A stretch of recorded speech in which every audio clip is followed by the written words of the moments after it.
ఇక టిఫిన్ పెట్టినా మధ్యాహ్నం తిని బిడ్డ. సరే అమ్మా. బిడ్డ నీకు అసలే కోపం ఎక్కువ.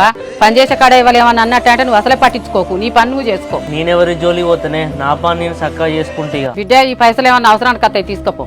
సరే అమ్మా.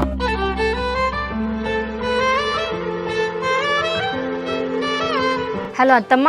కోడలా సాగర్ జాబ్ చూసుకున్నాడు, ఇప్పుడే వెళ్ళిండి బిడ్డ.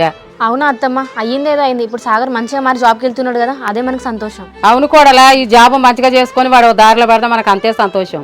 అవునత్తమ్మ, సాగర్ ఇట్లా మంచిగా జాబ్ చేసుకుని ఉన్నాడు అనుకో, మా నాన్నతో ఒక మాట చెప్పి ఇక చెల్లెకున్న సాగర్కి ఇచ్చి పెళ్లి చేసినాం అనుకో, మనందరం హ్యాపీగా ఉండొచ్చు అత్తమ్మ. ఇక అవును కోడలా, ఒక్కసారి నాన్నతోటి మాట్లాడు నువ్వే. సరే అత్తమ్మ, ఆయన ఇంట్లోనే ఉన్నాడు, ఈ విషయం నేను మా ఆయనతో చెప్తా.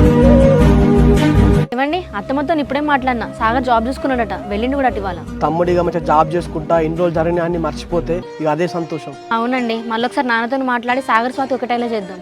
సరే సంగీత.